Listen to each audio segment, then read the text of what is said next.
Esto resulta fundamental para que el profesor pueda detectar qué necesita cada alumno para evolucionar de forma óptima. Luego tenemos integrar a las familias en el proceso educativo. También cabe apuntar el vínculo tan importante que existe entre la educación y la familia. Cada vez más los padres son partícipes del proceso y se les involucra totalmente. Esto hace posible que la línea educativa sea similar en el aula y en el hogar, con las múltiples ventajas que eso acarrea. Luego tenemos la importancia del saber hacer. La educación no solo es un saber genérico ni teórico, también es importante la práctica. Para ello hay que trabajar tanto la acción como la manipulación. La acción permite a cada alumno ser el responsable de su educación, algo esencial para que se tome en serio la misma. Además, él será el encargado de observar fenómenos, recolectar la información y comunicarla en un futuro. Compañera, no sé si me puede pasar a la siguiente.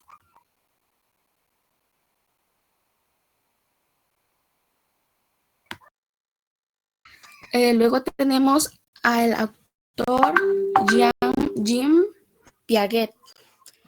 Este fue un psicólogo, epistemólogo y biólogo suizo, considerado el padre de la epistemología genética, que nació el 9 de agosto de 1896 en Suiza, y murió el 16 de septiembre de 1980 en Ginebra, Suiza.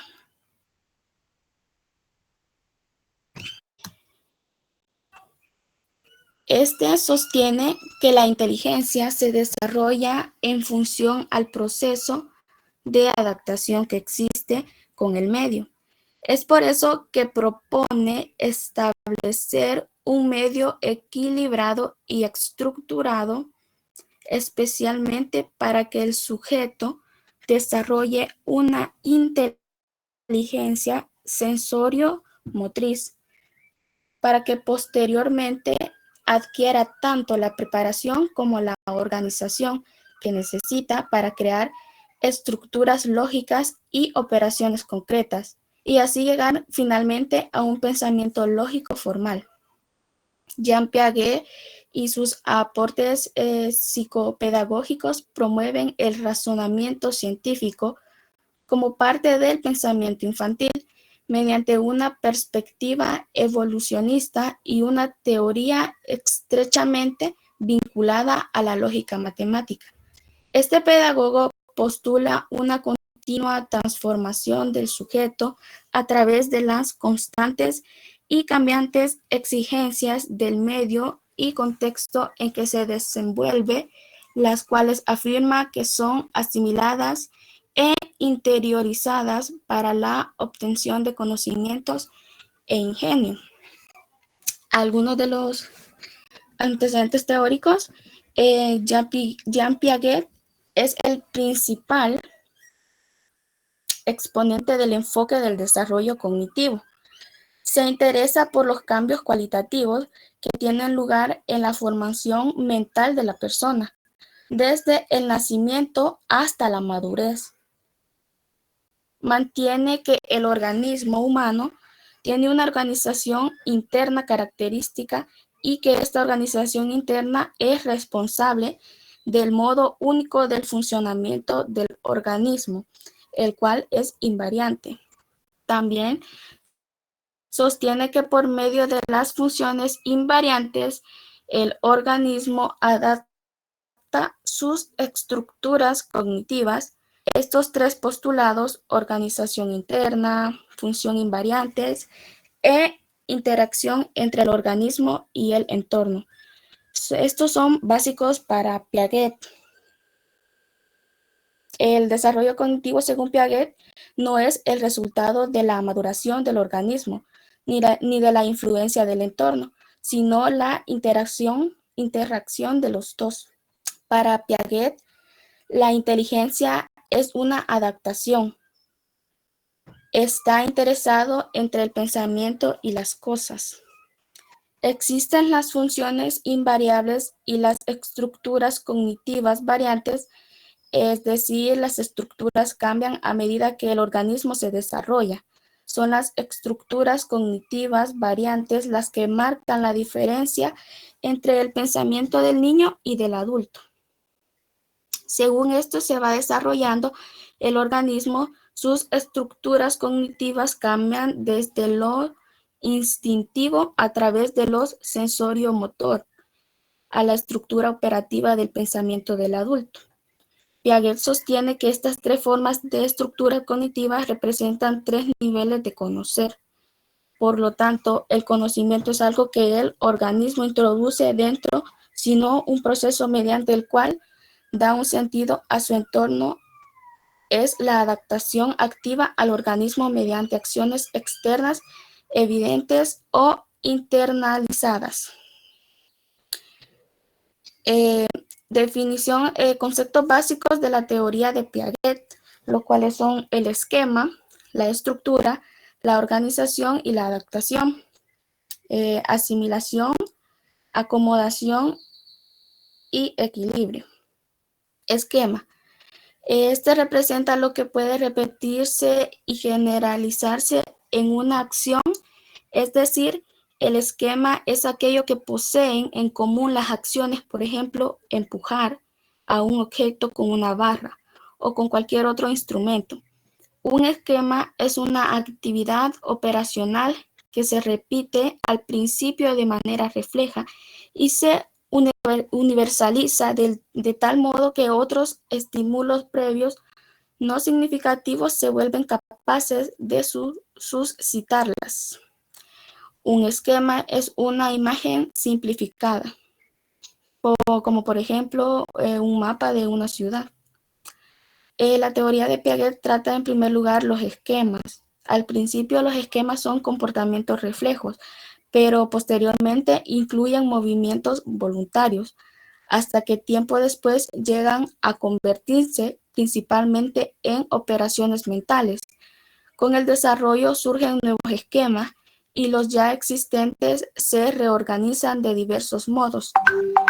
Esos cambios ocurren en una secuencia determinada y progresan de acuerdo con una serie de etapas. Luego tenemos la estructura, son el conjunto de respuestas que tienen lugar luego de que el sujeto de conocimiento ha adquirido ciertos elementos del exterior. Así pues, el punto central de lo que podría llamarse la teoría de la fabricación de la inteligencia es que ésta se construye en la cabeza del sujeto mediante una actividad de las estructuras que se alimentan de los esquemas de acción, o sea, de regulaciones y coordinaciones de las actividades del niño. La organización es un atributo que posee la inteligencia y está formada por las etapas de conocimientos que conducen a conductas diferentes en situaciones específicas. Para Piaget, un objeto no puede ser jamás percibido ni aprendido en sí mismo, sino a través de las organizaciones de las acciones del sujeto en cuestión. Adaptación. La adaptación está siempre presente a través de dos elementos básicos, la asimilación y la acomodación. El proceso de adaptación busca en algún momento la estabilidad y en otros el cambio. En sí, la adaptación es un atributo de la inteligencia que es adquirida por la asimilización, mediante la cual se adquiere nueva información, y también por la acomodación, mediante la cual se ajustan a esa nueva información.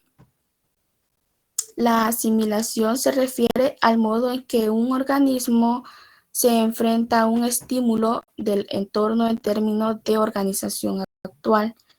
La asimilización mental consiste en la incorporación de los objetos dentro de los esquemas de comportamiento, esquemas que no son otra cosa sino el armazón de acciones que el hombre puede reproducir activamente en la realidad.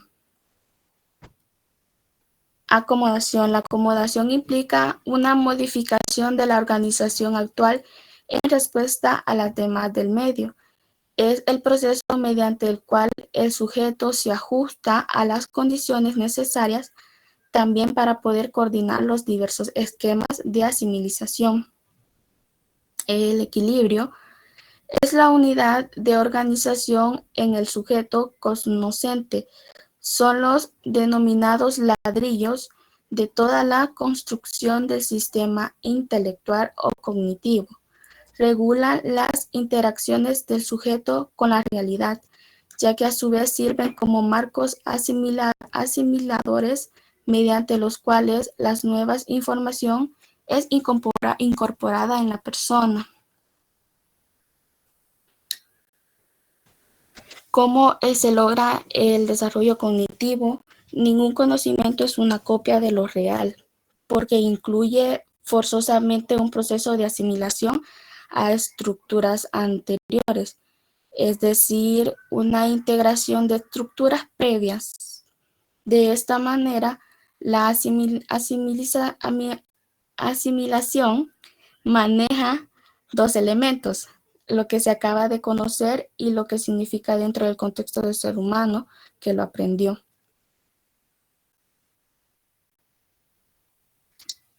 En sus estudios, Piaget notó que existían periodos o estados de desarrollo.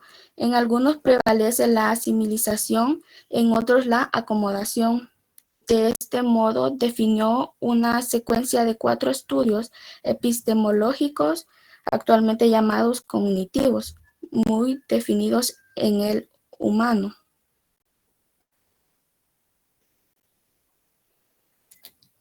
El desarrollo del niño se ha estudiado a la luz de diferentes enfoques. Cada uno de estos hace hincapié en algún elemento importante que conforma la compleja actividad del ser humano. Debido a esto, las corrientes han sido clasificadas de varias formas. Por ejemplo, conductistas, psicoanalistas, cognitivistas, entre otras, o bien aquellas que hacen énfasis en el aspecto emocional, otras en el desarrollo físico o en la experiencia del individuo.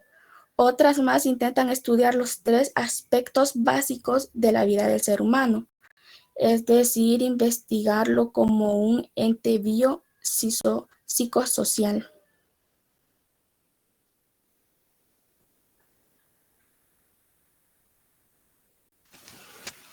Compañera, no sé si puede pasar a la siguiente.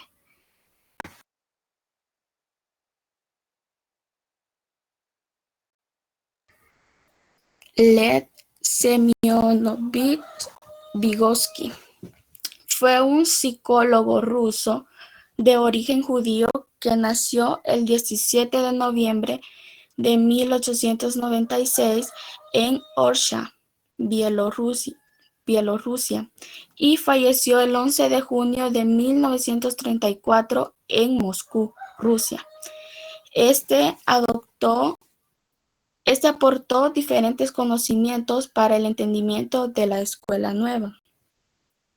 Para este autor, la educación y la enseñanza no pueden esperar a que se produzca el desarrollo psíquico del sujeto, sino que tienen que convertirse en impulsores de este desarrollo.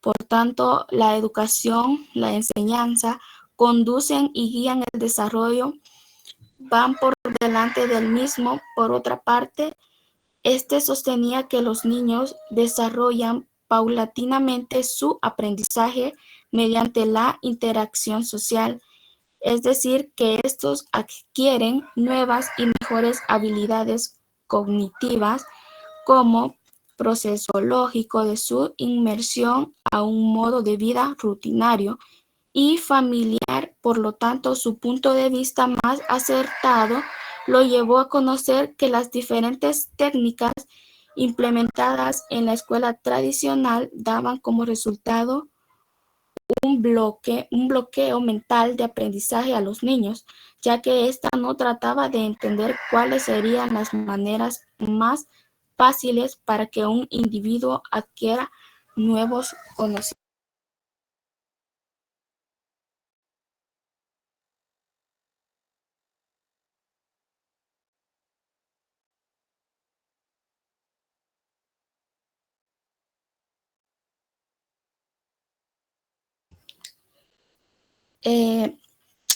Vygotsky está conociendo hoy una rápida difusión en la psicología occidental tras casi medio siglo de censura en su propio país de origen,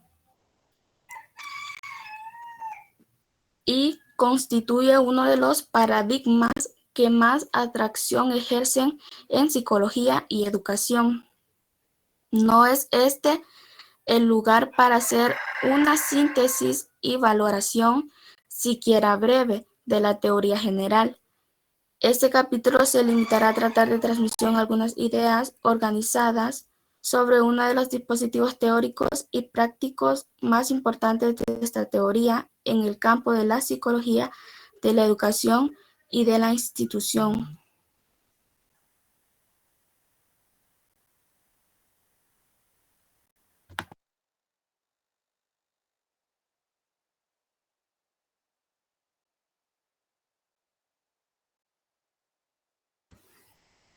Implicaciones educativas de la teoría sociocultural de Vygotsky.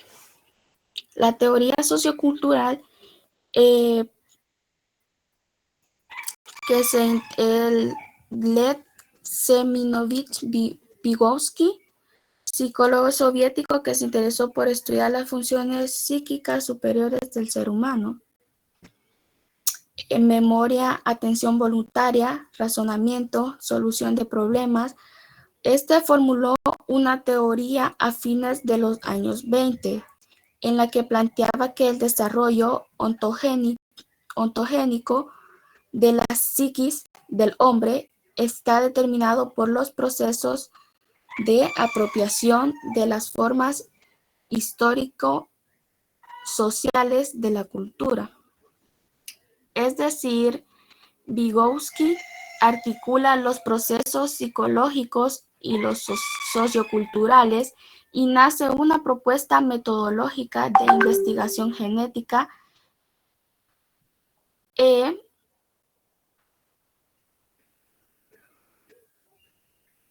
histórica a la vez. De tal manera, para este autor, las funciones superiores del pensamiento son producto de la interacción cultural.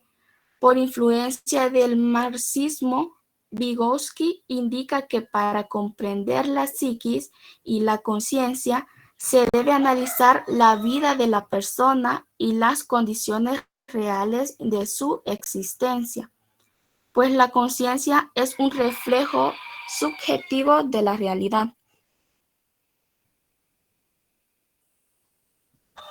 Y para analizarla se debe tomar como un producto sociocultural e histórico a partir de una concepción dialéctica del desarrollo.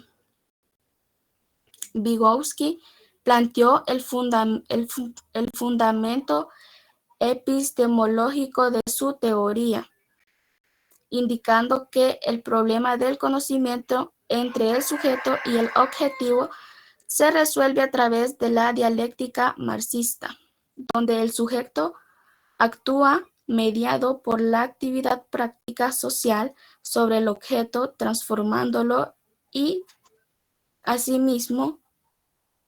transformándose a sí mismo. En este proceso de conocimiento son esenciales el uso de instrumentos socioculturales, especialmente de dos tipos, que es las herramientas y los signos. Las herramientas producen cambios en los objetos y los signos transforman internamente al sujeto que ejecuta la acción. Los signos son instrumentos psicológicos producto de la interacción social, sociocultural y de la evolución, como es el lenguaje, la escritura y el cálculo, entre otros. Dentro de esta teoría, el ser humano, al entrar en contacto con la cultura a la que pertenece, se apropia de los signos que son de origen social para posteriormente internalizarlos.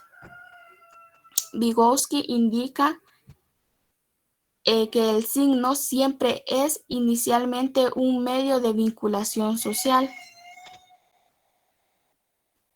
un medio de acción sobre los otros y solo luego se convierte en un medio de acción sobre sí mismo.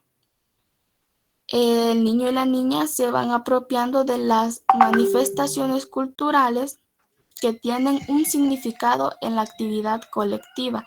Es así como los procesos psicológicos superiores se desarrollan en los niños a través de la esculturación de las prácticas sociales, a través de la adquisición de la tecnología, de la sociedad, de sus signos y herramientas y a través de la educación en todas sus formas.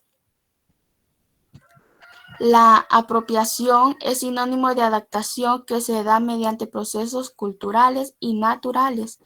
Leontief menciona que el proceso de apropiación realiza la necesidad principal y el principio fundamental de desarrollo ontogénico humano, la reproducción de las aptitudes y propiedades del individuo, de las propiedades históricas formadas por la especie humana, incluyendo la aptitud para comprender y utilizar el lenguaje.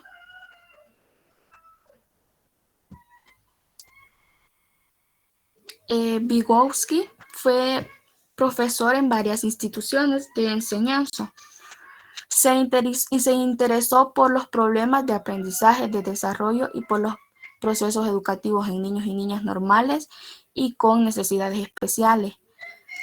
Siempre le interesó relacionar la psicología científica con la labor pedagógica.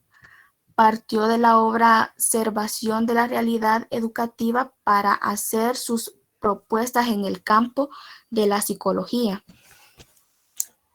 Para Vygotsky, las escuelas y otras instituciones educativas informales representaban los mejores laboratorios culturales para estudiar el pensamiento y modificarlo mediante la acción cooperativa entre adultos e infantes. El estudio del cambio educativo tuvo un gran significado teórico y metodológico en su enfoque, ya que representó la reorganización de un sistema social clave y modos asociados de discurso con consecuencias potenciales para el desarrollo de nuevas formas de pensamiento. Su preocupación por el cambio práctico surge por su orientación marxista y por el contexto en que este autor desarrolla su obra, el de la Revolución Rusa y los graves problemas que enfrentaba el país. La teoría sociocultural, más que todo, le da énfasis a las interrelaciones sociales en el ámbito escolar. Es fundamental la relación entre estudiante y adultos. La docente y el docente son los encargados de diseñar estrategias interactivas que promuevan zonas de desarrollo próximo. Para ello debe tomar en cuenta el nivel de conocimiento de las estudiantes y los estudiantes, la cultura y partir de los significados que ellos poseen en relación con lo que van a aprender.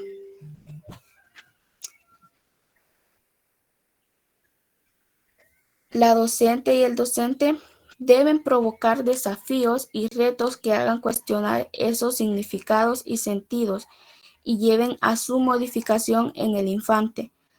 Por lo tanto, es conveniente planear estrategias que impliquen un esfuerzo de comprensión y de actuación por parte de las estudiantes y los estudiantes.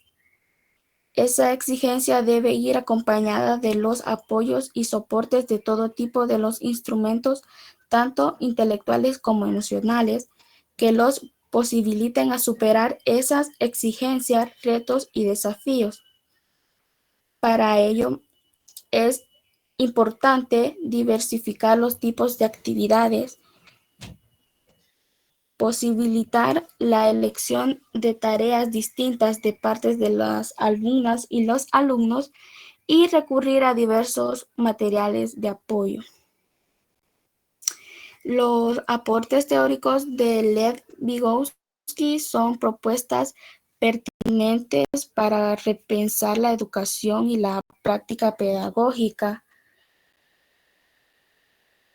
Estos postulados coinciden en la importancia de respetar al ser humano en su diversidad cultural y de ofrecer actividades significativas para promover el desarrollo individual y colectivo con el propósito de formar personas críticas y creativas, que éstas propicien las transformaciones que requiere nuestra sociedad. Para ello es importante que en la organización de los procesos de enseñanza y aprendizaje, las docentes y los docentes tengamos en cuenta que es importante. Los dejo con mi compañera, Dania.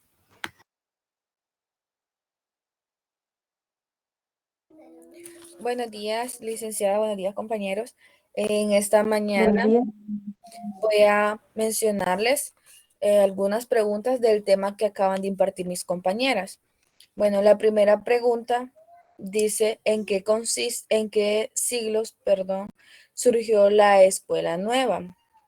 A finales del siglo XVII, a finales del siglo XVIII, a finales del siglo XIX.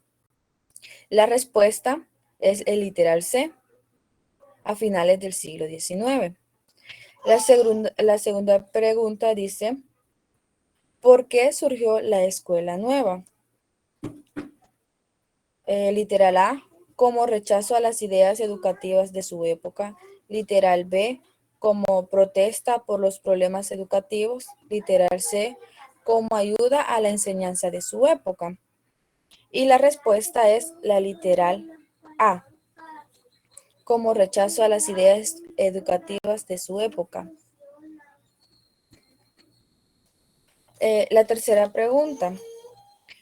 ¿Cuál de estos es un principio fundamental de la escuela nueva? Literal A, participación del alumno. Literal B, el docente responsable. Literal C, los materiales de educación. La respuesta es el literal A, participación del alumno. Cuarta pregunta. ¿En qué año nació Ovide de Crowley? Literal A, en 1910. Literal B, en 1871. Literal C, en 1932. La respuesta es literal B, en 1871. Quinta pregunta. ¿En qué año la escuela nueva llegó a su máximo esplendor?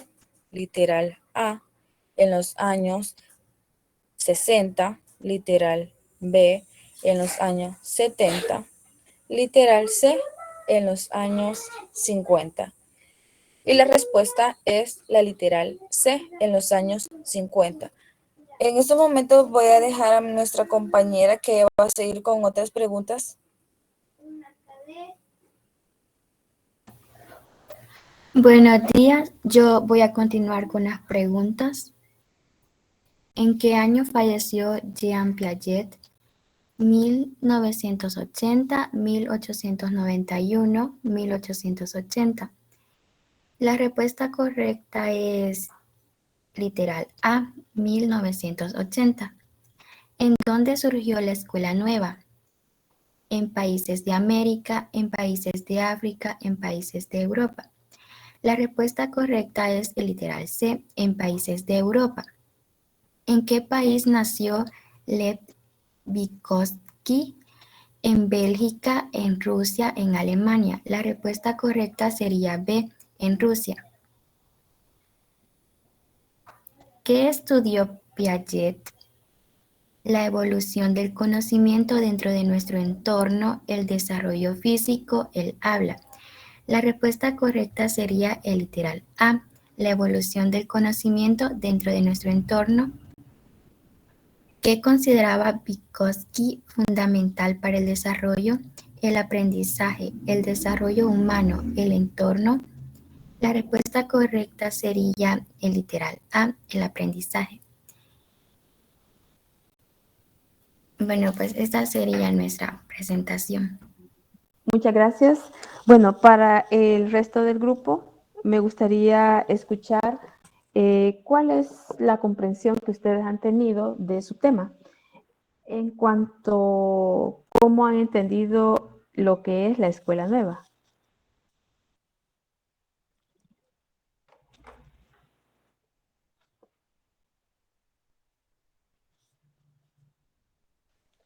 Buenos días. Sí, buenos días, José. Bueno, creo que, bueno, de la forma que yo lo he entendido, la escuela nueva quiere dar a entender de que uno puede aprender mejor si ya sea con juegos, ya sea interactuando en la naturaleza o no solo estar en clase, estar escribiendo y escribiendo, sino que poner en práctica también. Gracias, José. Jimmy, ¿está? Buenos días. Buenos días, buenos días. Bueno, en mi Sí, caso, Sandra. bastante interesante en la parte de que habla de el docente. Dice que debe de interesarse bastante el alumno en él y que el alumno tiene la libertad de escuchar y no escuchar al profesor, porque ahí influye y se da a conocer si él ama lo que enseña, si de verdad lo ama. Y me llamó bastante la atención, ya que nosotros, nuestra carrera va dirigida bastante a la docencia. Y es como que la nueva escuela va dirigida bastante a eso, o sea, no estamos en los siglos pasados, sino que estamos en algo bastante diferente, como por ejemplo ahora algo muy distinto a antes es la tecnología. Aquí podemos hacer juegos virtuales, así como ahorita que estamos recibiendo las clases, o sea, ya no estamos a la antigua, como decían antes. Gracias. ¿Alguien más? Jimmy Ernesto, ¿está? Bueno, gracias al grupo. Y bueno, el grupo 10 va a replantear su tema y van a pasar el día lunes, ¿verdad? Otra de las cosas es que les puse ahí en el WhatsApp que el segundo parcial está programado para el 11 de mayo. Bueno, ustedes saben que el 10 hay vacación, ¿verdad? O sea que no va a haber atención. Otra de las cosas es que no se va a evaluar los temas del 10 y el 11, ¿verdad? Y no va a ser porque eso ya comprende lo que vamos a completar sobre el desarrollo de la tercera unidad. La tercera unidad que se llama Corrientes Pedagógicas Modernas, ¿verdad? Donde surge el concepto de lo que corresponde la escuela nueva. En este caso, pues, voy a explicar elementos muy generales y también retomando algunas ideas sobre los diferentes autores que están comprendidos en este enfoque de lo que es la escuela nueva. Estamos hablando del siglo XIX y XX, sobre todo XIX y XX, que fue donde surge y que a partir de ello también se ha ido fortaleciendo, se han ido ampliando esos nuevos enfoques y que definitivamente, como dice aquí su compañera, sí es importante tomarlos en cuenta por esa competencia profesional que es la parte de la docencia. Le voy a pedir a Dagoberto que me facilite la presentación de la unidad 3 en el campus, por favor, y ustedes también se pueden ubicar en el campus para que podamos llevar el orden de ideas que voy a ir presentando. Gracias, Dagoberto. Pero antes de eso, Dagoberto, hay un video Hay un video que se llama Ideas del surgimiento de la escuela nueva. Vamos a ver ese primero y luego pues les pediría que pusieran atención sobre aquellos elementos que se plantean como escuela nueva y luego pues haríamos una participación de 10 participantes o 8 participantes, 4 y 4, para que podamos escuchar su opinión. Bueno, ¿estamos listos con el video que se llama La Escuela Nueva? Ya casi, licenciada. Gracias, Dagoberto. Sí, Diana, Stephanie. Licenciada, una pregunta. Dígame. ¿El parcial sería en la mañana o en la tarde? El parcial está organizado en la hora que les corresponde, ¿verdad? Que es de 10 a 12. Ah, vaya.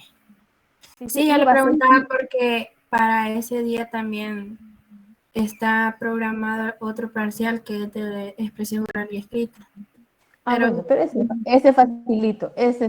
Ajá. Pero quiero decirles que siempre va a ser virtual, ¿verdad? Yo les voy a mandar una contraseña para que ustedes puedan accesar y va a estar programado de 10 a 12.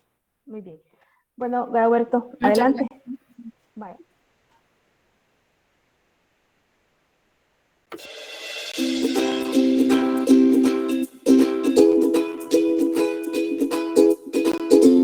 La educación es el motor que impulsa el cambio y mejora la calidad de vida de las personas. Es la piedra angular del desarrollo social y humano. Por eso, debe ser una prioridad para todos. Si bien han habido reformas y refuerzos por mejorar la educación, sobre todo en acceso y cobertura, aún son muchos los retos por lograr una educación de calidad que permita a todos los estudiantes desarrollar su pleno potencial. Esto se debe principalmente a que la mayoría de las reformas educativas se han basado en modelos de educación convencionales centrados en un docente que transmite conocimientos que no centran el proceso de aprendizaje en el estudiante. Son varios los avances que se han dado en la humanidad en el último siglo. Mucho ha cambiado. Pero el aula de clase y la manera de aprender aún siguen igual en la mayor parte del mundo. Más de lo mismo no es suficiente. Se requiere un cambio de paradigma, un cambio cultural en donde se pase de un énfasis de transmisión de información a un énfasis en comprensión y construcción social del conocimiento. Y para lograr esto, se tiene que repensar el aula, la escuela y la manera de aprender. Se debe buscar una educación donde las niñas, niños, jóvenes, docentes y las comunidades sean los principales actores del cambio. Una solución probada que contribuye a mejorar la calidad, relevancia y equidad de la educación es Escuela Nueva Activa. Pero, ¿qué es? Es un modelo pedagógico diseñado en Colombia a mediados de los años 70 por Vicky Colbert, Berry Levinger y Oscar Mogollón, para ofrecer la primaria completa y mejorar la calidad de las escuelas del país, inicialmente las rurales, aisladas y multigrado. A través de este modelo, se logró universalizar la básica primaria en el país en los años 90. Con el paso del tiempo, este modelo se ha adaptado exitosamente a otros niveles educativos, contextos, poblaciones y países. Escuela Nueva Activa transforma la escuela convencional y la manera de aprender, promoviendo un aprendizaje activo, participativo, personalizado y cooperativo, centrado en quien aprende.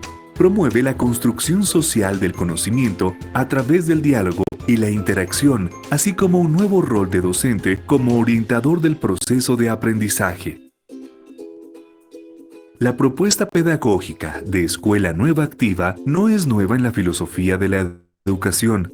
Desde hace más de 100 años la teoría educativa habla que la educación debe ser centrada en el estudiante, quien debe participar activamente en su proceso de aprendizaje, y que la paz y la democracia se aprenden en las rutinas diarias del aula y la escuela. Lo innovador del modelo pedagógico es que pone en práctica estos principios de manera concreta, sencilla y aterrizada. Es una solución sistémica, costo efectiva y fácilmente replicable y escalable al problema de calidad y equidad en la educación. El modelo Escuela Nueva Activa es buena pedagogía. Desarrolla una educación integral que forma para la vida. Promueve el desarrollo de las destrezas del siglo XXI como aprender a aprender, crear, emprender, tomar iniciativa, pensar críticamente, liderar procesos y especialmente a trabajar en equipo. Es un sistema que mejora los aprendizajes de los estudiantes, tanto en lo cognitivo como en su desarrollo socioafectivo y en la formación de valores y actitudes democráticas y de convivencia pacífica.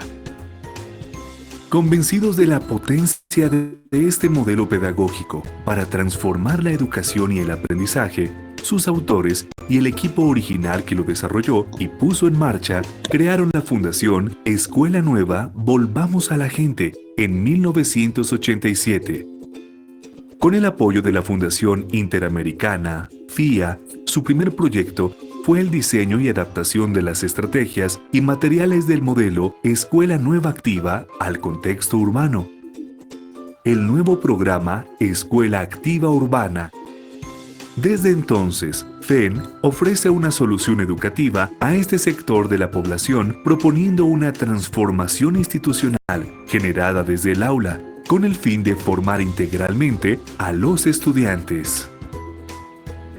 Posteriormente, en 2001, diseñó el programa Círculos de Aprendizaje Escuela Nueva Activa como estrategia para restablecer el servicio educativo de la niñez y juventud desplazada y desescolarizada, tomando como eje fundamental Escuela Nueva Activa. El programa atiende las necesidades y realidades de la niñez desplazada y en extrema vulnerabilidad, atrayéndola, reteniéndola y facilitando su transición a la escuela formal. Desde su creación, FEN también ha promovido y liderado la internacionalización de Escuela Nueva Activa a varios países del mundo. Ha fortalecido, cualificado y expandido experiencias existentes en América Latina y el Caribe, e inició la adaptación del modelo en países tan diversos como Timor Oriental, Zambia y Vietnam. FEN lleva cerca de 3 décadas trabajando con estudiantes, docentes, comunidades y administradores de la educación para materializar una revolución pedagógica a través de Escuela Nueva Activa, innovando, conceptualizando, generando nuevo conocimiento y modernos desarrollos curriculares.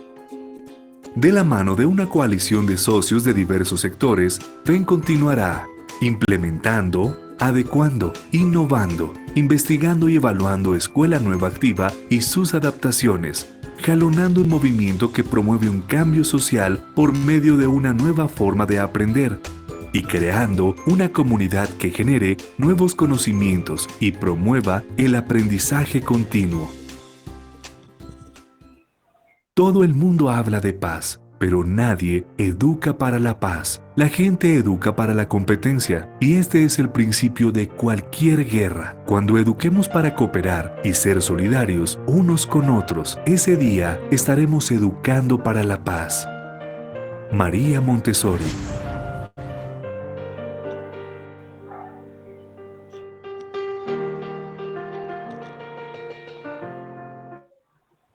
Muchas gracias, Dagoberto. Bueno, me gustaría ver los participantes para que hagan comentarios sobre este video. Participantes. Jocelyn, Elena, gracias. ¿Quién más? ¿Quién más? Daniela, muy bien. Daniela de Los Ángeles Pineda. ¿Quién más?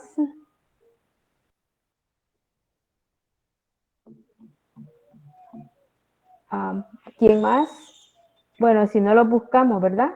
Si no hay voluntarios, vamos a buscarlo. Anthony Josué Durán, ¿está ahí? ¿Anthony? Soy. Vaya, vaya. Le toca después de Daniela. Y Okay. Boris Alexander, ¿está ahí? Boris Alexander. Boris Alexander.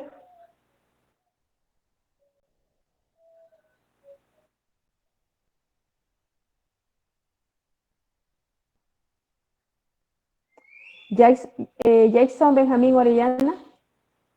Jackson. Sí, aquí estoy, licenciado. Vaya, sería el último usted. Ok, le damos la palabra a Jocelyn Elena. Sí, buenas. Bueno, Bueno, a mí me pareció muy interesante la última parte que decía que si nos educáramos para ser una mejor persona, pues el mundo sería diferente, ¿verdad?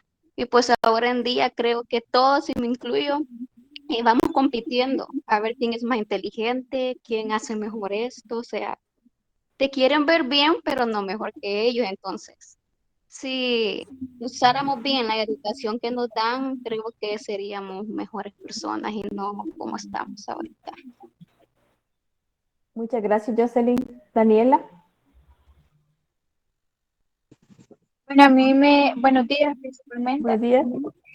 A mí me llamó la atención prácticamente todo el video, ya que es muy interesante la manera en cómo nos explican qué es la nueva escuela.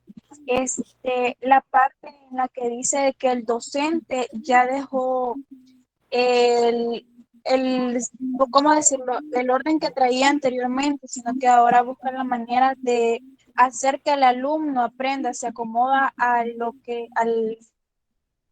la manera de ser del alumno, buscando la mejor opción para que el alumno aprenda. No solamente es pararse en un salón y explicar la clase sin tomar en cuenta si el alumno entendió o no, sino que se busca la manera en que éste pueda entender sobre el tema que se está hablando. Muchas gracias, Daniela. Anthony. Sí, bueno, interesantes los puntos que nos planteaba. Primeramente, noté que hablaba sobre la nueva escuela en el primer punto. Nos decía sobre el tipo de enseñanza que tenemos ahorita, enfatizando en que conforme la ciencia ha ido avanzando, la educación también requiere nuevas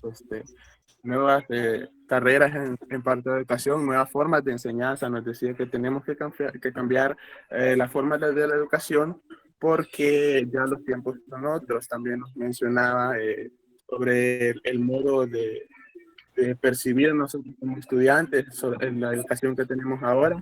Y como decía la compañera, ya no es tanto por educarnos, sino más bien por competir. No educan para aprender, sino más bien para pelear nosotros mismos. Y muchos otros temas bastante interesantes que sí me parecieron muy buenos y muy efectivos en lo que mencionaba. Gracias. Jackson. Sí, licenciada, a mí me llamaba mucho la atención en lo que mencionaba que ha ido evolucionando.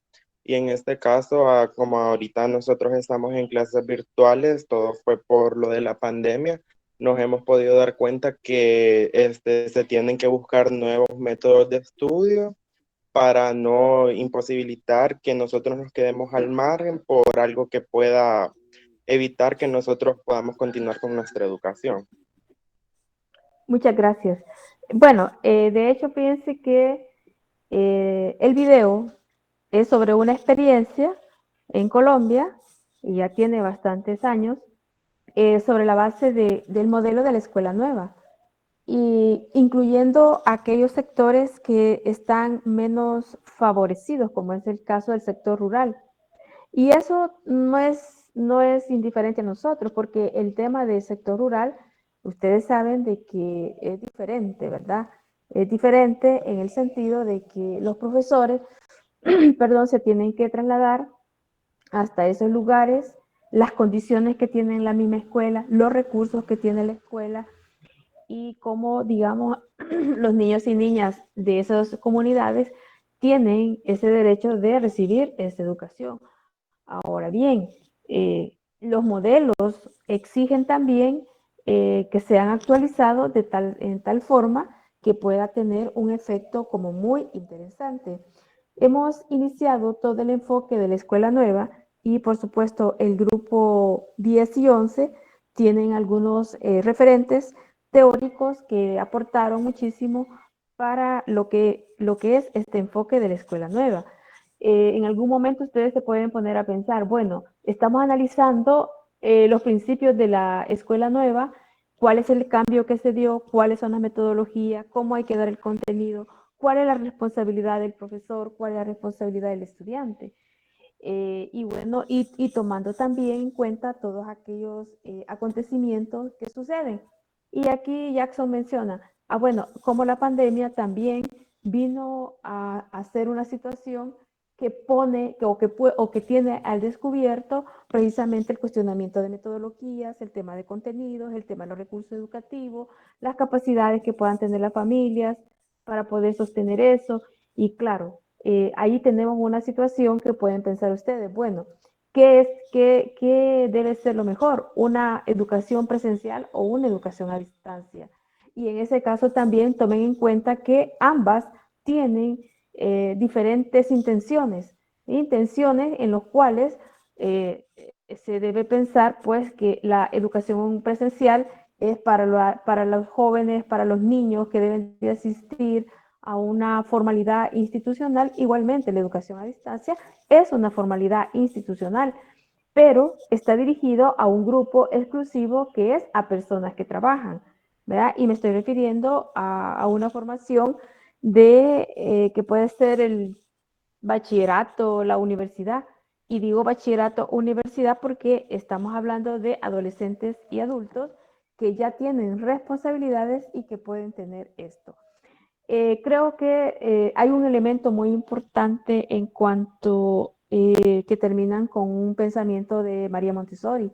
Entonces, María Montessori dice cómo educar en la cultura de paz.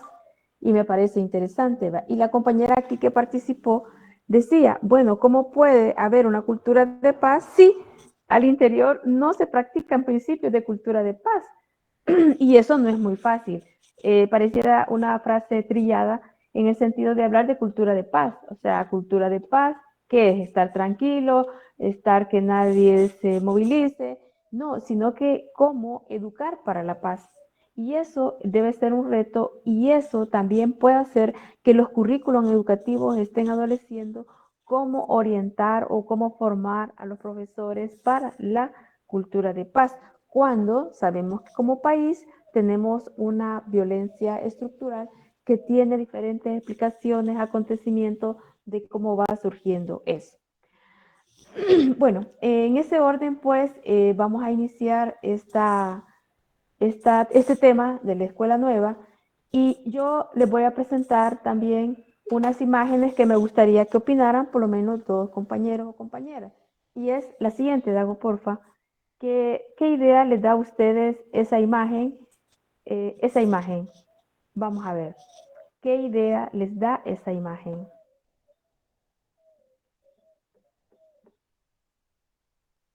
¿Sí? ¿Tiene la palabra? ¿La compañera que ha levantado la mano? Sí. Se podría decir que la maestra está acoplando el pensamiento a como ella lo quiere. Bueno, creo que en base al video anterior también podría mencionarlo. Muchas veces cada maestro tiene su forma de enseñar, pero esa forma está adaptada a su pensamiento, no al pensamiento de los estudiantes, no a los intereses de los estudiantes, sino que a su pensamiento autónomo. Entonces, lo que está haciendo la maestra, se podría decir, es una adaptación al pensamiento que ella tiene. Es decir, si yo creo que el sol es rojo y quiero que ustedes piensen que el sol es rojo. Entonces, no les está transmitiendo una enseñanza cultural, sino que un pensamiento autónomo de la parte de ella, se podría decir. Muchas gracias. La siguiente compañera. En ese caso de la imagen, quizás sería como que si la profesora está limitando a los estudiantes a que, como decía la compañera anteriormente, a que los niños piensen o conozcan las cosas de la misma manera que ella las conoce. Cuando sabemos que los niños, y como dicen, cada cabeza es un mundo, ¿verdad? Entonces todos los niños tienen diferentes maneras de aprender, igual nosotros tenemos diferentes maneras de ver las cosas y nadie nos puede venir a decir de que así como usted quiere las cosas, así van a ser siempre, ¿verdad? Sino que todos tenemos una percepción diferente de las cosas, de los temas, de nuestras opiniones y por lo tanto pues, es parte de nuestra vida y nuestra naturaleza. Y ahí podemos ver, ¿verdad? Lo mismo, ¿verdad? Que la profesora está limitando a los niños al conocimiento que ella quiere que tengan solamente. Muchas gracias. Clelia. Pues las compañeras tienen un punto diferente, pero yo tengo otro. Igual en la imagen se ve que se están tristes, por decirlo así.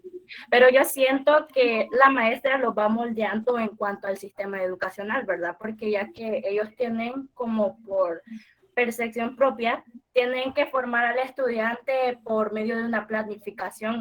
Entonces, de no ser así, ellos tienen que seguir esa planificación y los van educando de esa forma. Y no pensaría que es porque lo quieran educar de la forma de ellos, sino que ellos dan cierta estimulación que les dice el Ministerio de Educación, por decirlo así, para que imparta las clases al alumno. No es que lo esté recortando de sus habilidades, porque en cuanto aquí en la clase nosotros estamos participando y estamos dando en cuenta nuestro diferente punto de vista. En ningún momento el maestro nos está limitando a que demos nuestro punto de vista. Posiblemente esté tratando de enderezar el pensamiento del alumno, pero no lo está limitando. Muchas gracias, Clelia. Fíjense que una de las cosas es que estamos analizando dos enfoques, lo que es la educación tradicional y la nueva educación, ¿verdad? Digamos que si toman en cuenta todo el estudio que hemos hecho del desarrollo histórico de la educación, cómo van surgiendo los modelos, cómo surgen las escuelas, cómo se van formando los maestros, cómo hay que educar a los estudiantes. Y precisamente en la escuela tradicional, ¿quién es el más importante? Es el profesor, la profesora. Además de eso, pues, el enfoque tradicional está muy interesado en desarrollar un aspecto muy fuerte, que es la parte de la memoria, la capacidad de memoria. ¿Cuánta memoria podemos ser capaces de poder acumular y reproducir? Y sobre todo también que sí responde a un diseño curricular que está centrado precisamente en esas formas de poder formar conductas, habilidades, capacidades, pensamientos, etc. Y hay un molde. Y precisamente se busca a través de un enfoque específico que puede ser la pedagogía por objetivos, que establece cuáles son las cosas o las intenciones que se deben formar. Y la maestra, digamos, tiene una creencia, tiene una formación y considera que así debe de hacerlo, pero está muy centrada específicamente a una forma de ver a la educación y a los estudiantes que tienen que aprender de la misma manera, cosa que no es así. Y por eso vean ustedes que estos últimos pedagogos, como la Montessori, de Clory, está como planteando una diferencia de cómo debe ser tratado a los niños y a las niñas. La siguiente, por favor, Dago. Ahí tenemos otro modelo diferente. Me gustaría que hubiesen dos opiniones sobre este modelo diferente. Sobre este modelo.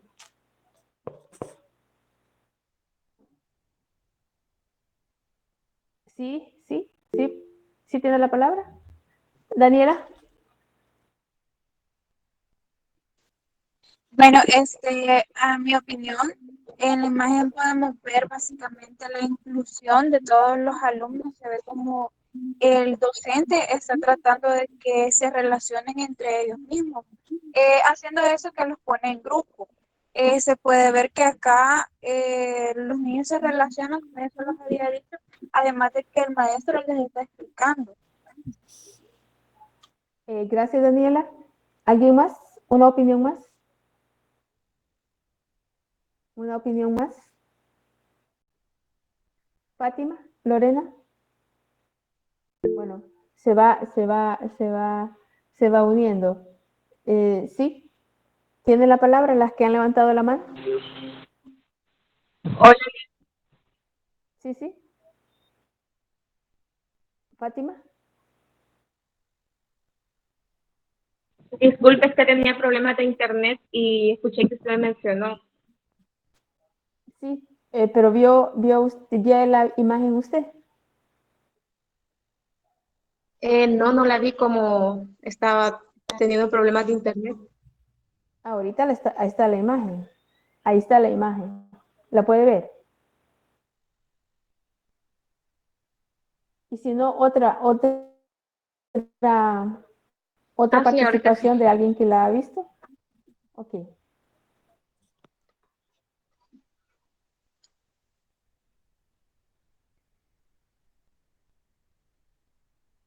Sí, sí, la puedo ver, pero no sé, como en eso que se me fue la señal, no sé. ¿Pero usted qué ve? ¿Pero usted qué ve?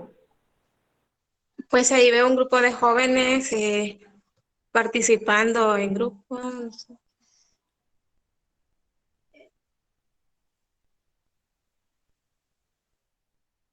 Bueno, la verdad es que yo creo que todos los que están acá, ¿verdad? Creo que están muy atentos a lo que estamos analizando y este es otro escenario del aula, ¿verdad? El anterior es un escenario de aula y este es otro escenario de aula. Como ven ustedes, hay una diferencia en cuanto a la primera, a la segunda, y en este caso hay una forma de organización diferente, ¿verdad? Se ve participación, el profesor está facilitando, hay una tarea específica que desarrollar. Entonces son dos formas o dos modelos de aula diferentes y creo que eso es lo que ustedes tienen que poner atención en el sentido de que en lo que estamos analizando. Entonces, estamos analizando lo que es el enfoque de la escuela nueva y precisamente haciendo un contraste de lo que es la educación tradicional y una pedagogía tradicional. Aquí en la escuela nueva, una educación nueva y una pedagogía nueva. La siguiente, Dago, por favor. Entonces, en esa otra tenemos algunas características que comprende la parte de la pedagogía tradicional. Una cosa de la pedagogía tradicional es la forma de educar a los niños, la forma de educar a los niños. Por eso la primera imagen es una forma de educar, ¿verdad? Y es una forma de no ver que todos son iguales o que todo el conocimiento va a ser asimilado de manera igual. Eso no es así, pero que el modelo pedagógico hace que la maestra oriente ese proceso de esa manera. Ya ustedes podrán ver el resultado que se puede tener guiándonos con ese modelo. Y yo decía, por ejemplo, hagan un recuerdo ustedes de su experiencia educativa. La experiencia educativa en algún momento lo llevó a ser únicamente receptores de conocimiento, porque el primer modelo es una recepción de conocimientos. Y a la recepción de esos conocimientos, el estudiante tiene que reproducir exactamente ese conocimiento que la maestra les ha dado. Otra de las cosas importantes que habla en la pedagogía tradicional es la pedagogía directiva. ¿Qué es la pedagogía directiva? La pedagogía directiva significa que todo se va a centrar en el profesor o la profesora. Ella decide cómo va a llevar todo el proceso, cómo es que va, digamos, controlando y fijando todas aquellas pautas que son necesarias para poder lograr los aprendizajes. Eso quiere ser directiva. Y además de eso, de ser directivo, los 80 minutos le toca hablar a la profesora o los 40 minutos le toca hablar a la profesora o al profesor sin ninguna posibilidad que el estudiante pueda ser escuchado. Entonces, la pedagogía directiva es muy, muy en sí misma en el tema de que lo que le corresponde hacer el profesor. Por eso el rol del profesor, ¿cuál es? Es llevar todo el proceso, explicar todo el proceso, decirles a los estudiantes qué es lo que tienen que hacer y además de eso, evaluar el proceso tal como el profesor lo ha dado. Eso significa el rol del estudiante. Por supuesto que todavía la pedagogía tradicional se ve influenciada, tiene algún tipo de influencia de la iglesia. O sea que, si recuerda, a la expansión del cristianismo, el desarrollo de la iglesia llevó también a perfeccionar sus modelos educativos, con ese componente, digamos, centrado en la parte religiosa. Y por supuesto que eso no ha desaparecido, porque ustedes pueden ver algunas escuelas denominadas parroquiales, ¿verdad? Las escuelas parroquiales. Las escuelas parroquiales son una combinación de la escuela que depende del Estado, pero también depende de lo que es la iglesia. Entonces, todavía existen. Otra de las cosas es que los programas, claro, existen los programas dentro de ese enfoque y dentro de esas, digamos, enfoques tradicionales, y se van diseñando de tal manera, de esa forma. Digamos que lo primordial acá es el formalismo intelectualismo. Formalismo intelectualismo significa que el modelo de profesor tiene que ser una enciclopedia. Por lo tanto, los estudiantes deben de ser el reflejo de una enciclopedia. Todo el contenido, todo el saber que transmite el profesor a sus estudiantes. Y cuando pensamos en eso, entonces quiere decir que todo el estudio, todo el análisis es dentro de 4 paredes. Eso es lo que, digamos, se trata de decir. Clelia, sí, Clelia, le doy la palabra. Es lo que dijo acerca de las escuelas parroquiales. Yo anteriormente estudiaba en una, ¿verdad? Entonces, una vez me ocurrió un problema, ¿verdad? Y entonces me comuniqué con los del Ministerio de Educación.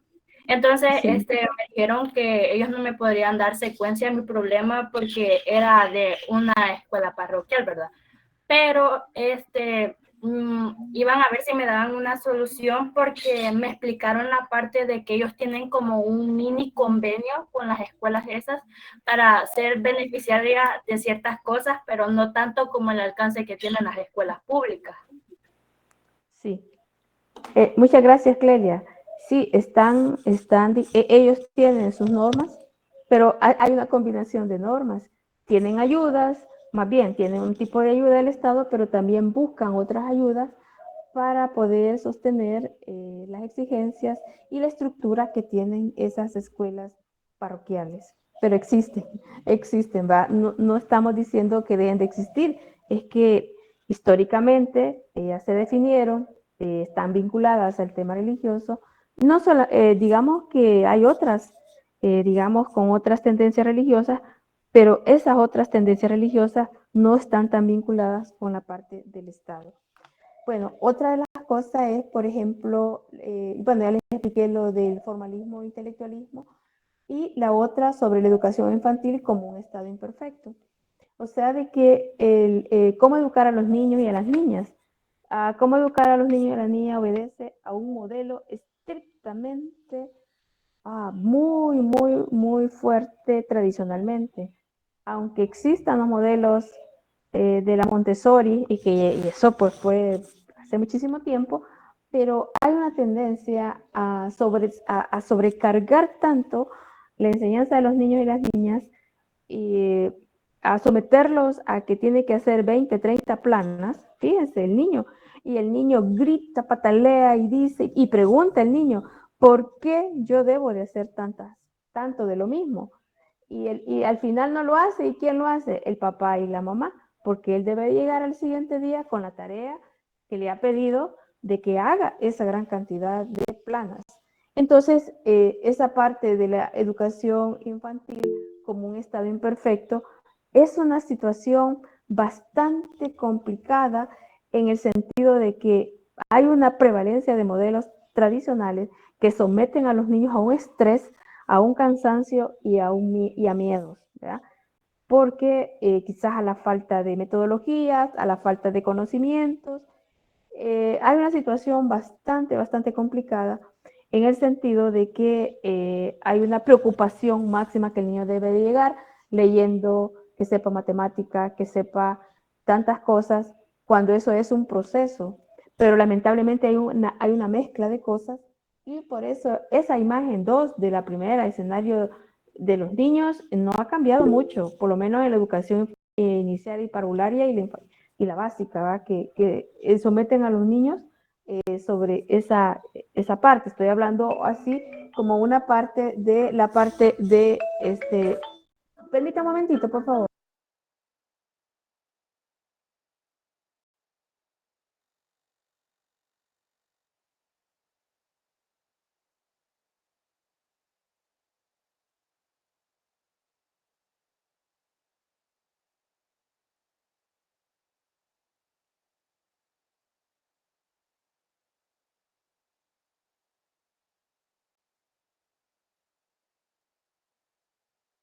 Bueno, entonces decía pues que esa parte de la educación infantil como un estado imperfecto, o sea que estado imperfecto quiere decir que hay que buscar que sean perfectos. Entonces, eso es lo que sucede en nuestro ambiente educativo. Y no digamos en los diferentes niveles, tanto de la educación básica, el tercer ciclo, y la educación media. La educación media es lo que más pueden recordar en este momento ustedes y tiene diferentes experiencias, cómo es que se va, digamos, desarrollando, cómo es que se van desarrollando esas capacidades y cómo también la formación de profesores tiene un nivel de incidencia porque también ellos tienen una forma de cómo creer y cómo de llevar todos esos procesos. Entonces dice que el maestro representa el mundo exterior y lo escolar. Y como está centrado en él tiene toda la verdad. Él es autoridad. Él tiene todo el poder, ¿verdad? Por lo tanto, cuando vemos una situación de eso, de que la escuela, o más bien el rol que debe tener el estudiante, perdón, es de llenarse muchísimo de conocimiento y de hacer una devolución de ese conocimiento. Si no lo hace, pues también está la evaluación. La evaluación como un estado en el cual se le dice que no ha logrado ese máximo desarrollo que se le está pidiendo. Bien, ahora bien, esta es la otra parte, que es la siguiente, por favor, lo que es la parte de la nueva escuela. Digamos que en la anterior estamos resumiendo lo que es la pedagogía tradicional, resumimos algunos aspectos relevantes de todo eso, pero son mucho más. Ustedes pueden revisar, indagar y leer más y en ese sentido es que ustedes pueden profundizar más sobre esa lectura. Ahora, vamos a resaltar algunos elementos de la nueva escuela. ¿Cuáles son como esos elementos nuevos de la escuela nueva? El desarrollo de la psicología infantil, que precisamente va a iniciar toda esa preocupación y que es lo que hace cambiar a algunos pedagogos su posición en cuanto a los modelos pedagógicos que se deben de tener para formar los niños y niñas. Y precisamente quién va a acelerar ese proceso y es el desarrollo de la psicología. La psicología, el desarrollo de la psicología infantil es la que va a acelerar que hay que educarlos y hay que formarlos de diferente manera, tomando en cuenta sus capacidades y sus habilidades, digamos, según cómo biológicamente está apto para poderlo orientar. Y cuando surge precisamente esto del desarrollo de la psicología infantil, vamos a encontrar este bloque de representantes como es de Clory, Montessori, que precisamente Pestalozzi también, que fue muy, muy importante, todo su planteamiento, que ese es anterior a todo esto, pero digamos quienes van a dar la base para la escuela nueva es Pestalozzi, Rousseau y Herbert, ¿verdad? Que ellos ya estaban planteando cómo debe de verse a los niños, a los adolescentes y a los adultos en un proceso formativo, pero que además incluía que debiese existir una institucionalidad. Cuando estamos hablando de la institucionalidad, el surgimiento mismo de la escuela, la administración de la escuela, la preparación de los profesores, qué recursos va a disponer la escuela para que los niños puedan recibir esta educación. Entonces, en este planteamiento de la nueva escuela, el desarrollo de la psicología infantil fue clave para poder modificar, pero decimos a la vez, pero vemos alguna experiencia dura de la educación infantil donde los niños sufren, lloran de las 20 lecciones que tienen que llevar a la clase. Entonces ahí, pues, algo está pasando, ¿verdad? Porque los modelos están aplicando un tipo de modelo tradicional para el aprendizaje de los niños. Y el punto es de que ustedes saben que los niños, por lo menos de esta generación, no la de nosotros, es mucho más avanzada, tiene mucha más actividad, son más inteligentes y pareciera ser que la formación o las metodologías no está funcionando para poder atender. ¿Y qué le preocupa más? La disciplina. Entonces, ¿cómo mantener quietos y que se callen y que no griten y que no ensucien el aula? Entonces, esa es una cosa bastante complicada. Y por supuesto que esto tiene algunas limitantes porque las escuelas deben de tener un equipo de atención. No solamente la profesora, a lo mejor la profesora se canse, si tiene 40, 20, 30 niños, donde debiese haber, y ella tiene que estar todos los días por 9 meses atendiendo todo las materias que exigen estos niveles. Igualmente sucede con la básica. Entonces, quiere decir que el surgimiento de la psicología infantil obliga a replantear cómo hay que hacerlo y por eso la vigencia que tienen los materiales de la María Montessori. Ya vamos a ver algunos detalles de cómo estos autores contribuyeron precisamente a que este planteamiento pudiese tener alguna situación. Por supuesto también que este planteamiento de la escuela nueva es una pedagogía no directiva, ¿verdad? No directiva es lo contrario de lo directivo que les estaba planteando, en donde el interés debe de centrarse por parte del estudiante. El estudiante debe de asumir una participación activa en su propia formación, ¿verdad? Entonces, en esa participación activa, los procesos tienen que ser mediados por diferentes formas, metodologías, recursos, para que pueda haber un mejor aprendizaje, un buen rendimiento. Y aquí, por supuesto, entra el rol del padre de familia.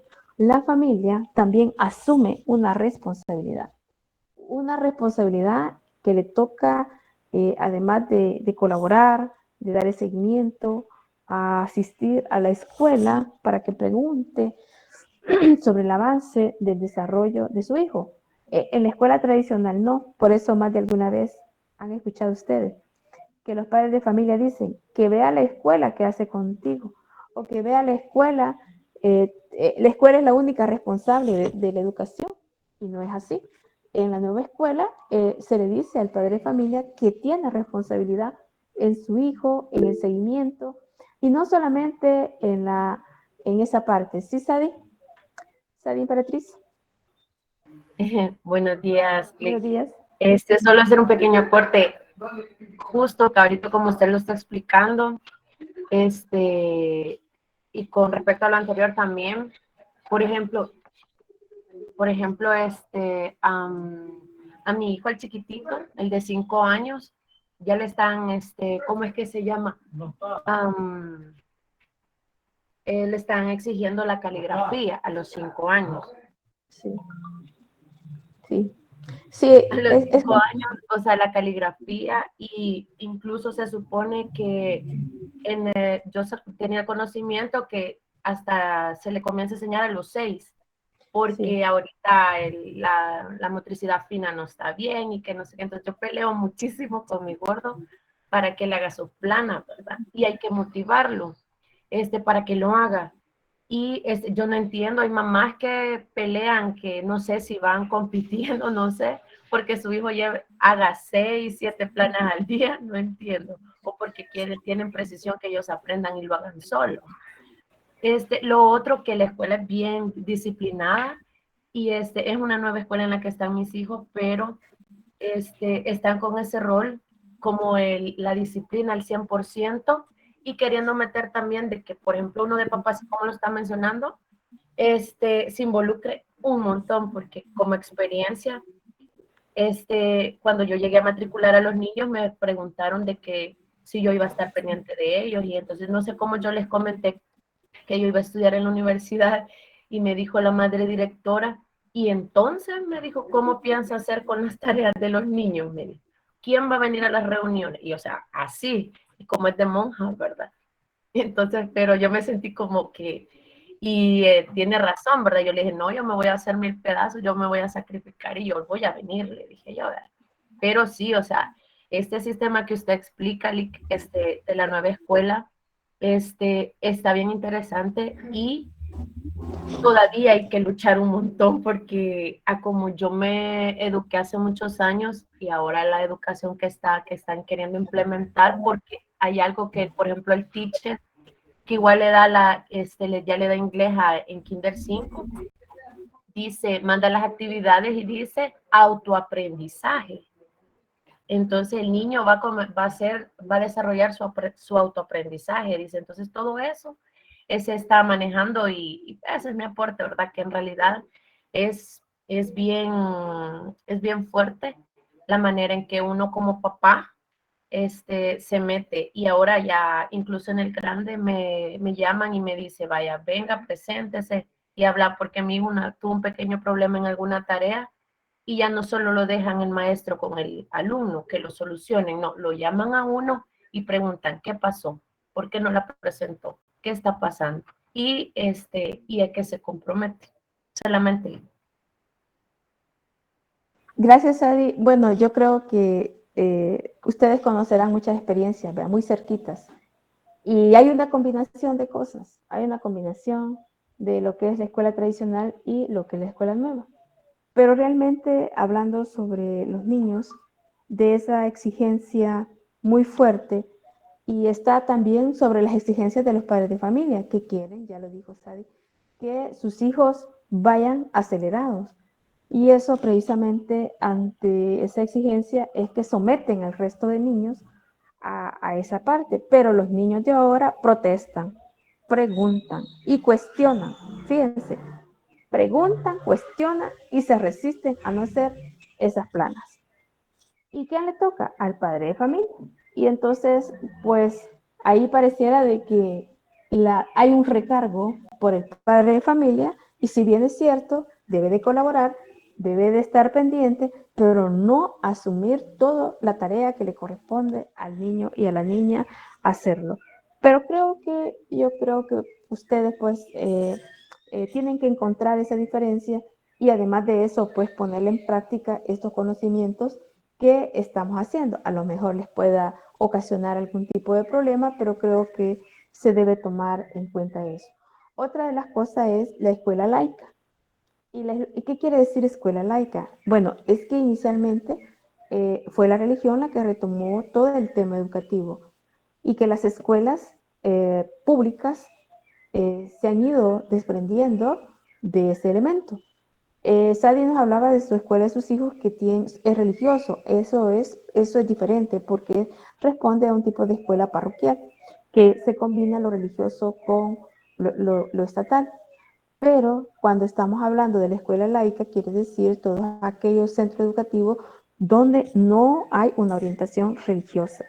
Igualmente, existen universidades que tienen un tono religioso, pero la Universidad de Salvador fue religiosa en su inicio, pero actualmente es laica. Laica quiere decir que no tiene su elemento religioso dentro del currículum, y por supuesto que a eso se refiere precisamente los que, digamos, hacen esa parte de la diferencia. Ahora, la escuela nueva también dice que se caracteriza por el paidocentrismo.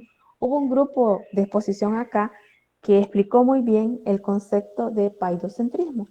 El paidocentrismo quiere decir que hay un cambio donde el centro de interés pasa a ser el estudiante, ya no el profesor, ¿verdad? Entonces, como centro importante del proceso educativo pasa a ser el estudiante, y por supuesto que esto obliga a que el papel del profesor sea diferente. un profesor que va a facilitar, que va a mediar, que va a organizar, que va a estar muy atento de todo el proceso, pero que le obliga también a que su papel tiene que ser totalmente diferente. Yo creo que ustedes van en el proceso de formación que tienen, van a ir haciendo ese tipo de diferencia.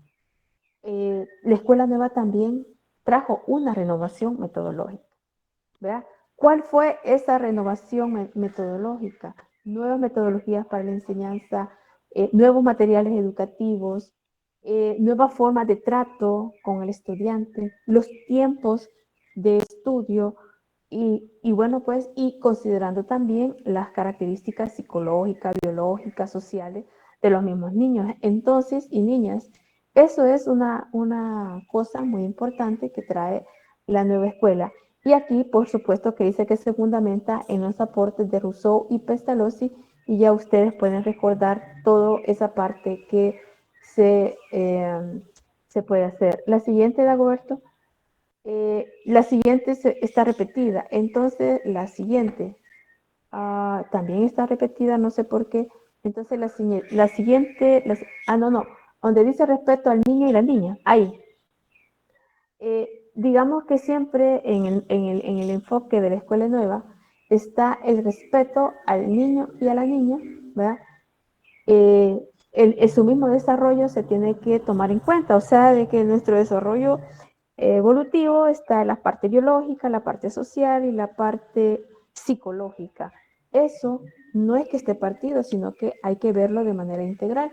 Y en el ciclo de vida que nosotros tenemos, es eso lo que nos lleva a nosotros a tener un punto de vista de cómo es que hay que ir conduciendo todo el proceso educativo de los estudiantes. Otra de las cosas es que se procura la relación maestro-alumno. Entonces, cuando estamos hablando de la relación maestro-alumno, no estamos hablando así simbólicamente de una verticalidad, estamos hablando de una horizontalidad. La relación, que es la parte de comunicación, o sea, de que el profesor debe de escuchar a los estudiantes y los estudiantes deben de escuchar a su estudiante, que es un poco la segunda lámina que veíamos, que eso es ese es un ejemplo de la horizontalidad. Y en la primera lámina fue de verticalidad, cómo enseñar esa parte. Otra de las cosas importantes son los grupos y comunidades. Si ustedes ven, en la primera lámina no hay grupos, pero en la segunda lámina hay grupos. Y por ejemplo, acá ustedes en la constitución de grupos han experimentado grupos. Han habido problemas de grupo, ha habido problemas de comunicación en el grupo. ¿Y por qué se da este tipo de cosas? Es porque realmente las experiencias educativas no han estado centradas en un trabajo que exige por lo menos dos cosas que aparecen ahí, que es la cooperación y la solidaridad. Entonces pide unos valores que deben de ser vividos. Por lo tanto, el tema de los grupos y comunidades, los grupos de trabajo y las comunidades educativas adolecen precisamente de unos valores para que eso pueda ser posible. Ahora bien, ¿de quién es culpa de que no existan ese tipo de valores? Pues alguien es el culpable de que no se pueda fomentar esa parte del grupo, de trabajo de grupo y de comunidades educativas y realmente para que se puedan practicar otro tipo de valores. Ahora bien, este nuevo enfoque también exige un nuevo contenido de la enseñanza. Este nuevo contenido de la enseñanza quiere decir que cuando pensamos en contenidos, veamos los saberes. ¿Qué tipo de contenido le puede servir para la vida al estudiante? Y ustedes pueden hacer un recuento de todos aquellos contenidos que hemos aprendido y de cuáles a nosotros nos sirven en la vida para una sostenibilidad, para un desenvolvimiento, para un entendimiento, para un desarrollo de nuestro pensamiento. Entonces, los contenidos o los saberes también se vuelven, hacen un cambio. Y ese cambio, precisamente pensando en esas capacidades y esas habilidades que deben de ser formadas según el ciclo educativo. Acá aparece la educación para la libertad. La libertad también debe ser un valor. ¿verdad? Un valor, la libertad para expresarse, la libertad para poder escogitar, por ejemplo, un grupo de trabajo. Entonces, otra de las cosas que nos posibilita la libertad es esa capacidad de razonamiento que nosotros podemos tener sobre dos cosas, el bien o el mal. Es que el bien y el mal es una situación que aprendemos, que nos enseñan, pero que no solamente lo vamos a encontrar en la escuela, sino que es una situación que aprendemos para la vida y cómo eso también nos ayuda a poder tener mejores entendimientos. Otra de las cosas que avanzó mucho este enfoque son los estudios de la persona humana, que son las contribuciones que se hacen sobre el avance mismo de la psicología. Y, por ejemplo, aquí hubo un grupo que nos explicó, por ejemplo, el origen del conductismo, que es una escuela psicológica, todos los aportes de Skinner, digamos, quiero ver, ¿qué otro vimos? Vimos como 3, ¿verdad? Que hacen un estudio a partir de la experimentación que lo iniciaron con animales, pero que posteriormente lo traducen en estudios sorda, y sí, está muy bien, gracias Adriana, que nos explicaron cómo nosotros, la conducta puede ser orientada, modificada, etc. Y la experimentación básicamente inició con los animales y luego se experimentó con las personas. Y por otra parte, el avance de las ciencias sociales. El grupo de Sadi explicaba, por ejemplo, la explicación de Spencer y Conte, cómo el surgimiento de la sociología también se vuelve un elemento importante, cómo funcionamos en grupos, cómo la estructuración de la sociedad también se vuelve como un elemento importante en esa parte. La siguiente, por favor. Bueno, yo creo que por el tiempo solo vamos a ver esto y lo vamos a terminar en la próxima clase, porque tenemos aquí un representante muy importante que es Ovidio de Clory. Este Ovidio de Clory, pues sus aportes siempre estaban en cuanto que decía que la educación debería estar en función de las necesidades del estudiante, necesidades educativas del estudiante. Y él, pues, le preocupaba mucho la educación de los niños y las niñas, ¿verdad? Y decía la necesidad de protegerse a la intemperie, se exigía una renovación metodológica, cómo había que orientar estos procesos, la actividad activa de los alumnos, cómo ver el tema del interés, que tiene que ver con la parte de la motivación, la individualización, pero en términos de que la individualización en relación a las diferencias individuales, no a un tipo de competencias de competir. La parte de la socialización, la generalización del contenido y la colaboración de la escuela-familia. Entonces, estos autores definitivamente nos sitúan a nosotros en una parte muy interesante de cómo va tomando forma todo lo que es la escuela nueva. Gracias, Dagoberto. Vamos a quedar pendiente para la próxima clase, que sería el lunes, ¿verdad? Para continuar y ir concluyendo toda esta parte. Y también hay un grupo que está pendiente, que es el grupo 10, que va a replantear su exposición. Y bueno, pues me gustaría que se vayan pensando, ¿verdad? La diferencia entre lo que fue o lo que es la escuela tradicional y la escuela nueva. Eso no quiere decir que desapareció completamente, no, porque en las prácticas educativas, en las prácticas pedagógicas todavía existen formas tradicionales de cómo orientar, cómo trabajar los currículums educativos. Y por supuesto que esto es una responsabilidad del Estado. El Estado pues tiene que velar por las políticas educativas, tiene que velar por el tema de la formación de los profesores, ser más abierto a cómo debe orientarse todos esos procesos educativos. Bueno, pues yo les deseo una feliz tarde, un buen provecho.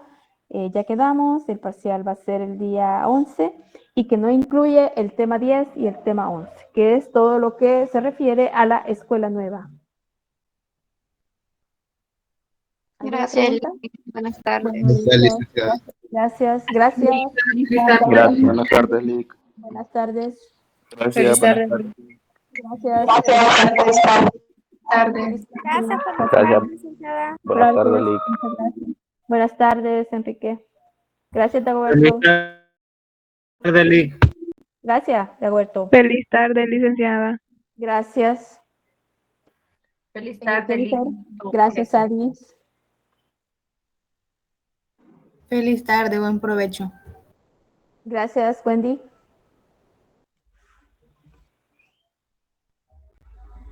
Licenciada, yo tengo una duda.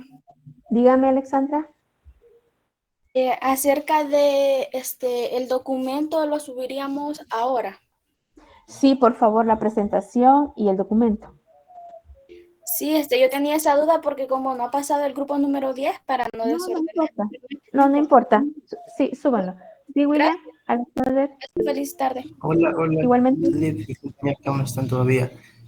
La pregunta no es relacionada a la clase directamente en sí, sino que en cuanto a la evaluación, bueno, el parcial que hicimos, en el parcial, tenía entendido que el resultado era sumativo, es decir, teníamos 2 oportunidades y nos iba a quedar donde hubiéramos alcanzado mayor puntaje. No sé si Pero me fíjese equivoco. que no, pero en ese caso sí se refiere al grupo global. Pero el grupo global anda arriba del 50%. ¿Cuánto sacó usted? 6.98 en el primer. Bueno, en la es primera. suficiente. Ok. Si tuviera todo el grupo 4, todos para abajo, más del 50%, sí se repite la prueba, pero en este caso, todos andan arriba del 50%, no se repite la prueba. No, Liv, no sé si no me entendí, es decir, No, pero es que las... no es de manera individual, ¿verdad? Porque usted Ok, no la tiene reprobada, la tiene pasada, porque me dice 6.66, ¿va? 6.98. No lo tiene reprobada. Sí, Ok, bueno, gracias. bueno. Feliz tarde, licenciada. Igualmente, Jessica Marielos.